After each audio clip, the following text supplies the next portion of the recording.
Quer uma Honda? Na Winner tem. Tem Fan 125 KS, a moto mais vendida do Brasil em condições exclusivas. Promoção por tempo indeterminado. Entrada de R$ 560, mais 48 vezes de R$ 209 fixas. Ou então à vista, R$ 5.632.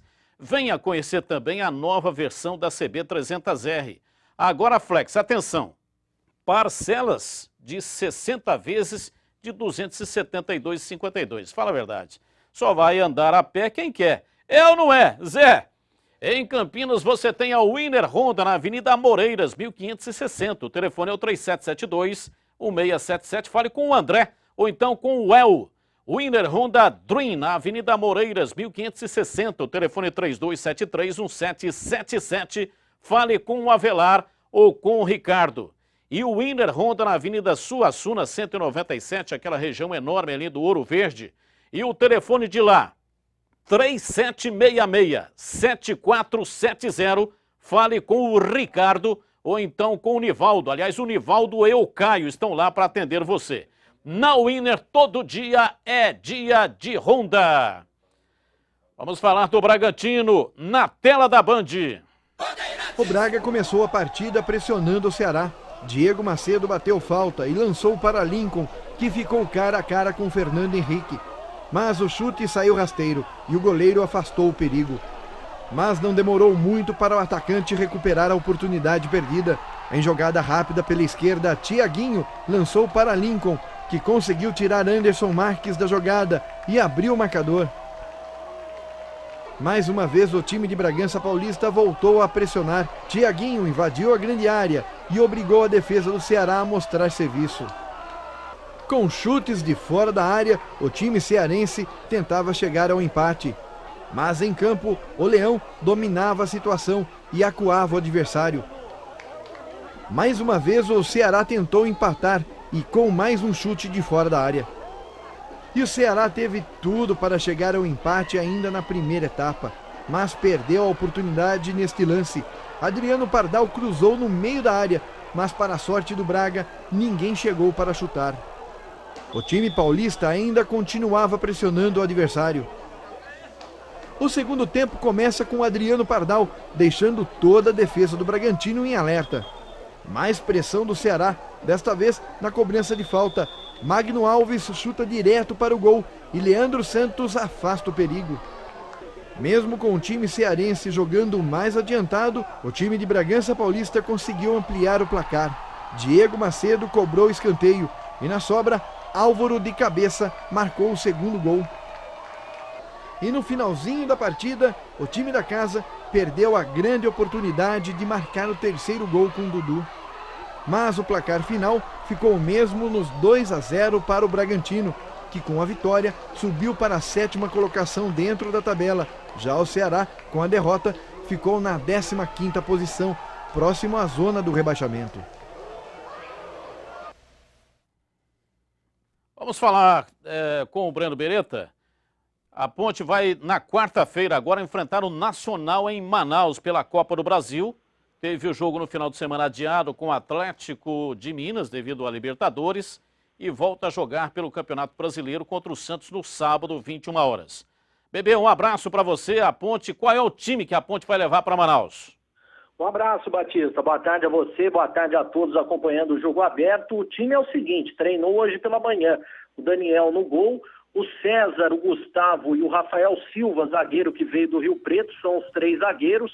O Luiz Advíncula, para pegar ritmo de jogo, vai na lateral direita e no sábado deve jogar contra a equipe do Santos também. No meio-campo, Chaves como primeiro volante, Paulo Roberto como segundo volante, Adrianinho na armação das jogadas e o Rodrigo Biro na lateral esquerda, e no ataque o Rafinha ao lado do Denis. O Denis vai jogar porque o alemão está machucado, tomou uma pancada na última sexta-feira do Ferron no treinamento, está machucado.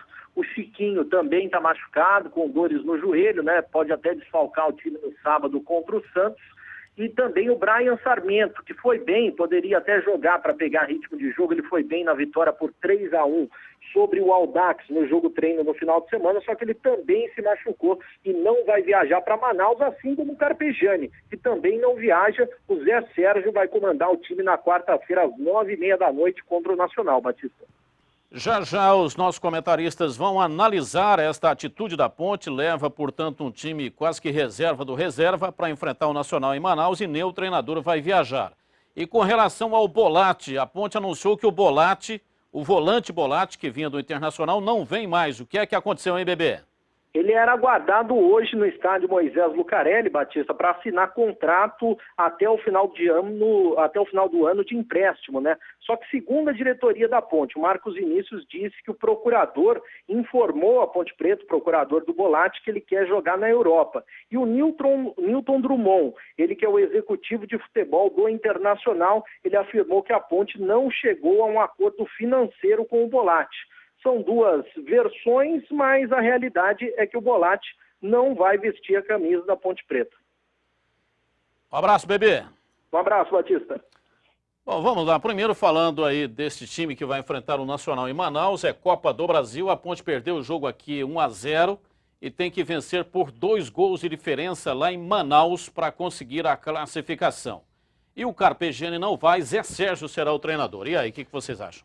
A Ponte vai cumprir tabela, né, Batista? Ela não tem o mínimo interesse na partida, o discurso pode ser outro, né? Aliás, muitas coisas que, infelizmente, a diretoria fala, na realidade acontece outra coisa. E hoje, perguntado pelo Breno Beretta, por que, Carpegiani, que você não vai viajar? E cada um tem uma opinião. Eu acho que ele deveria viajar, não é? Vamos dar a oportunidade para outro. Conversa, dar oportunidade para o Zé Sérgio dirigir um time alternativo da Ponte, não dá para entender e eu não faria desta maneira. De qualquer forma, a Ponte só vai para Manaus para não dar o WO. Ninguém vai lá para perder, os jogadores vão correr, tudo isso, mas é um time alternativo e eu faria de outra maneira. Eu acho que a decisão foi correta, até porque a Ponte, apesar de publicamente vir com outro discurso, até para não sofrer nenhum tipo de retaliação, e poderia sofrer, ela disse que a prioridade era a Sul-Americana. E vai com um time alternativo do alternativo, sim, e pega o Santos num jogo já decisivo, que a Ponte voltou à zona de rebaixamento, até porque não jogou, né? Teve um jogo adiado, agora tem um jogo a menos que os diretos concorrentes, os mais diretos, contra o Santos sábado à noite em Campinas. Aí, como fica todo mundo aqui, daqueles que vão para Manaus, acho que só o Luiz Advíncula que deve jogar.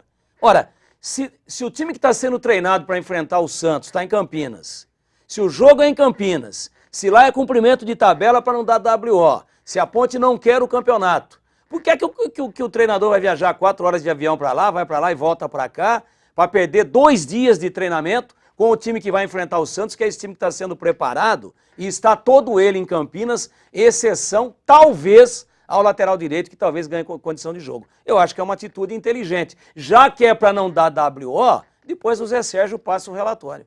E sem criar polêmica, a Ponte não está conseguindo contratar, né?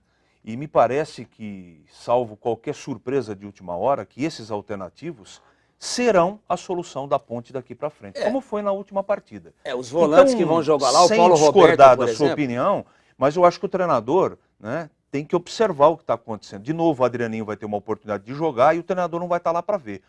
Mas sem polêmica, cada um tem uma opinião. Eu acho que o Carpegiani agiu corretamente. O jogo não vale nada para a Ponte. Há muito tempo que a Ponte abriu mão da Copa do Brasil. E também a Ponte não pode ser criticada por isso, porque quem montou esse regulamento ridículo ou incompetente, motivado, né? Porque é assim, quem monta esses regulamentos é o incompetente motivado. É o cara que quer fazer, ele quer mostrar serviço, ele chega, ele quer mostrar serviço. Não tem competência para fazer absolutamente nada. E tá cheio desses por aí, hein? Muitos por aí, em diversas empresas, em time de futebol, e eles estão na posição de comando. Ninguém sabe como que eles foram parar lá, mas estão lá e decidem e colocam regras e ficam realmente jogando essas regras na cara de todo mundo. E aí é obrigado a fazer isso. Então a Ponte desistiu da competição, o jogo não vale nada para a Ponte e o Carpegiani tem que montar o time que vai enfrentar a equipe do Santos, que é o time titular. Então, o que o treinador vai fazer o quê lá em Manaus? Então, o Carpegiani está correto. Agora, com relação a contratações, né? A Ponte montou um departamento que é Departamento de Não Contratação. É o DNC. Então, como é que funciona isso? Levanta o jogador, vê se o jogador está disponível, não está sendo aproveitado num outro time. Aí, conversa com a diretoria do time, conversa com o jogador, anuncia que o jogador será contratado, e aí o jogador não vem mais. Esse é o departamento de não contratação. E essa do sábado, que o Breno entrou ao vivo, dando esse furo horrível para a torcida da Ponte, com o Edu Pinheiro na programação esportiva da tarde, que antecedeu o jogo do Guarani, de que o Bolatti não vem mais, ela é péssima essa notícia, né? Porque dentro da qualidade de que dispõe a Ponte hoje, né? Quer dizer, precisa ir alguém para observar o Paulo Roberto em Manaus? Paulo Roberto é solução, só para... Sem nada contra o jogador. Estou dizendo que, infelizmente, os 3 volantes, para não falar só do Paulo Roberto, né, ele, o Magal e o Fernando, não resolveram o problema. Então, essa não vinda do argentino foi realmente um chute no lado esquerdo, porque seria um jogador aí que, apesar de não estar vivendo um grande momento no histórico mais recente da carreira... Não poderia ser um chute no lado direito? Por que tem que ser no lado esquerdo? Não é doída, é Clotilde e Gertrudes. Quando pega na Gertrudes é do lado esquerdo. Não foi brincadeira, não, esse negócio aí, porque ia resolver um problema crônico que a Ponte não sabe como resolver. Fecha aí, Tigrão, fecha o raciocínio. Fechado. Acessórios 3 Vias, tudo em peças e acessórios para o seu picape. Equipe personaliza o seu caminhão com pessoal treinado e qualificado lá na Acessórios 3 Vias, que tem tudo pelo melhor preço da região. Por exemplo, fogão inox 2 bocas alta pressão, R$ 64,90. Climatizador Climatizar Advanced instalado, R$ 499,90. Aspirador de pó para carros e caminhões 12 volts, R$ 49,90. As melhores marcas e produtos do mercado, acesse o site acessorios3vias.com.br e confira muitas outras ofertas. Ou então ligue, tá vendo ali o telefone, olha lá, 3782-6060. Um rápido intervalo, voltamos já já. Olha aqui, 1 da tarde tem o Neto Locke, ele vai falar aqui na tela da Band.